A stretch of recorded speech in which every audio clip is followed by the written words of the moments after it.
I fell in love with him from the first. Oh, hi! What are you doing? That's Maple. She had a photo bomb. Beluga whales are essentially the best friend you never thought you needed until you met one. And then everything kind of made sense from there. Hi! Who's the sweetest girl? Who's the sweetest? She is a big ball of energy. She's so funny, she's so unique.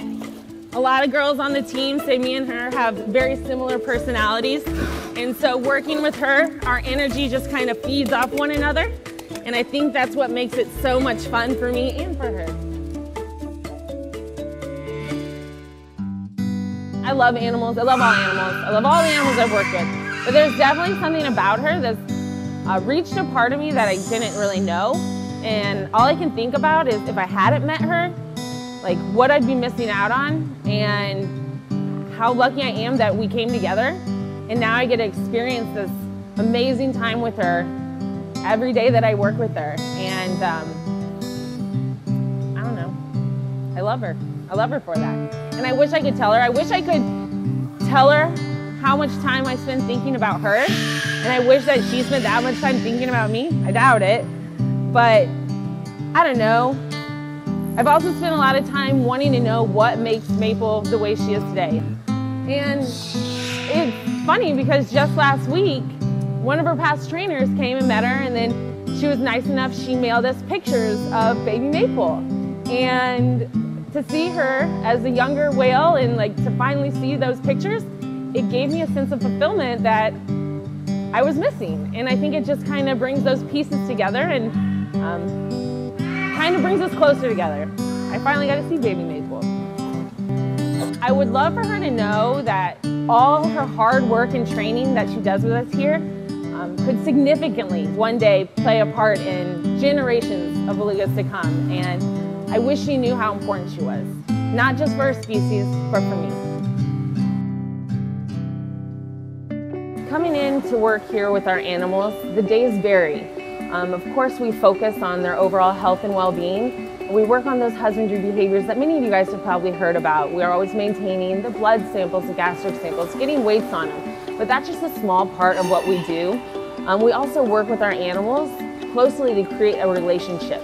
By building the relationship I have with Maple and maintaining these daily husbandry behaviors that we have with our animals has kind of prepared us in order to participate in these larger research projects. Right now, Maple, as well as our other beluga whales, are currently participating in two very important research projects. One of those research projects that we're currently participating in is a photogrammetry study. Essentially, that's just kind of a fancy word for taking photos for measurements. How we assist in that is we have trained our animals where we can get morphometrics on them. You know, we can get the size, their weight, and then we can take aerial images of these whales.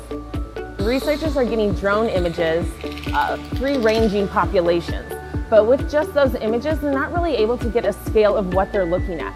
So that's why it's so important for us here to provide that for them. By comparing that and making that scale for the researchers, they can look at a wild-ranging population and see, you know, are there any pregnant animals? Are the animals malnourished? By looking at the exact length of them, they can tell if they're juveniles or adults. And that provides a lot of information when we're looking at those population studies of those endangered populations. Another very important research project we're participating in is a metabolic study. So we're training our beluga whales here a complex and what can be difficult at times behavior, where we can have them sit in this metabolic dome that we have. And through their breathing, researchers can kind of get an idea of their oxygen exchange with their metabolic rates. Now what that does is it kind of gives us a better idea of what wild belugas need. What is their caloric value needed in order to survive and thrive in those environments? I feel very privileged for what I get to do here with these animals, and knowing everything I do on any given day makes a difference. Whether it's the small things of caring for our animals, or whether it's the bigger picture of participating in those research projects, I know what I do here matters, and I know what the other trainers do matter. And I really hope people can see that.